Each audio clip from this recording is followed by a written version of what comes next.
պաշտոնատար անձ։ Հիմա դատախազը, որ պատկերացնեք հունվարի 5-ին, առաջին աշխատանքային օրով,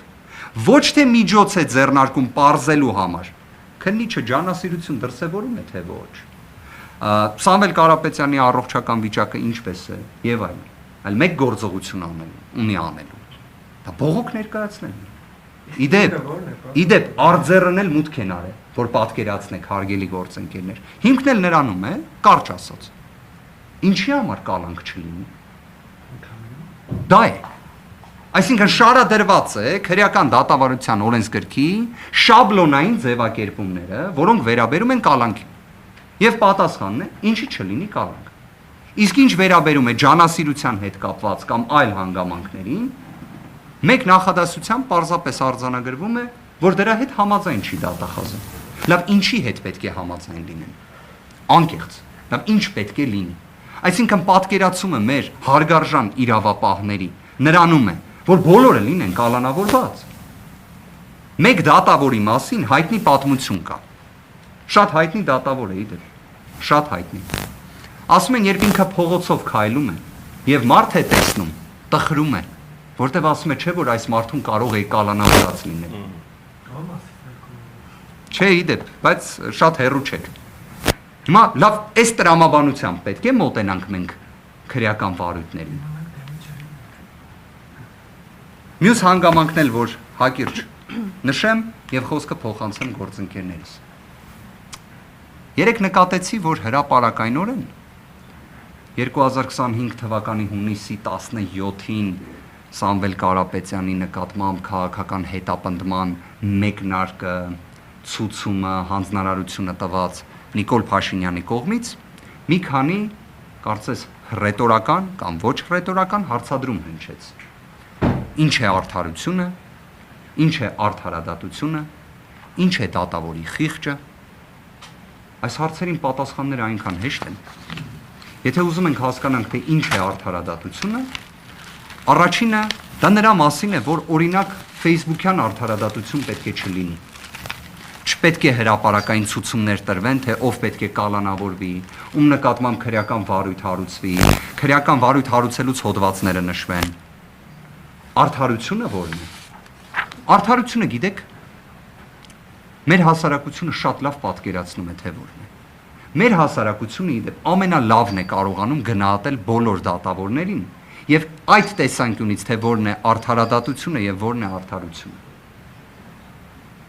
Դատավորի խիղճը, օրինակ,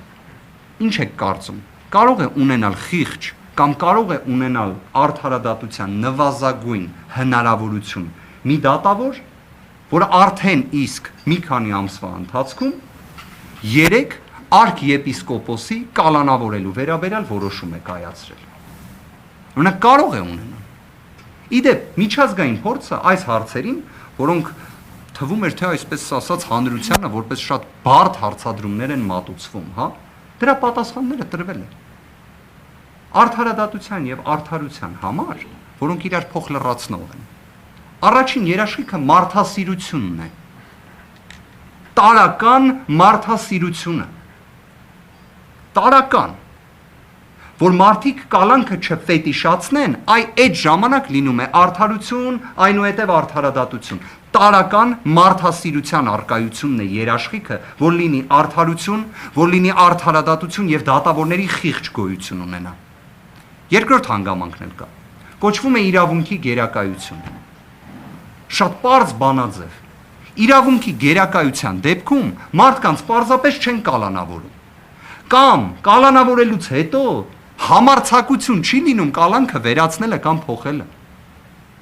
Ես տեսել եմ, ինչպես էին օրինակ լրագրողները որակում Սամվել Կարապետյանի կալանքի վերացումը եւ կամ փոփոխումը որպես համարձակություն։ Հասել ենք այդ օրվան, որ բանտային կալանքը տնային կալանքով փոխարինելը դարձել է համարձակություն, բայց դա է մեր իրականությունը։ Եվ որ պատկերացնեք 2026 թվականի հունվարի 12-ին Վերաքննիչ հակակոռուպցիոն դատարանի կոնկրետ դատավոր վարույթ է ընդունում հունվարի 5-ին արձեռն հրատապ կարգով մուտքագրված դատախազի բողոք։ Իրավական գործեր լուսաբանող մեր հարգարժան գործընկերները գիտեն, որ Վերաքննիչ-Ացյանում գործերով հիմնականում լուծումները լինում են գրավոր ընթացակարգով 10-օրյա ժամկետում։ Այդ 10 օրը միշտ է լինում։ Օրինակ Սամվել Կարապետյանի գործով այդ 10-օրյա ժամկետի տրամաբանությունը հակակոռուպցիոն Վերաքննիչ դատարանը մշտապես պահպանել է։ Այս անգամ այդպես չէ։ Այս անգամ դատավորը նախատեսել է, որ մինչև հունվարի 15-ը պետք է ներկայացնեն գրավոր դիրքորոշումները, տվյալները, իսկ հունվարի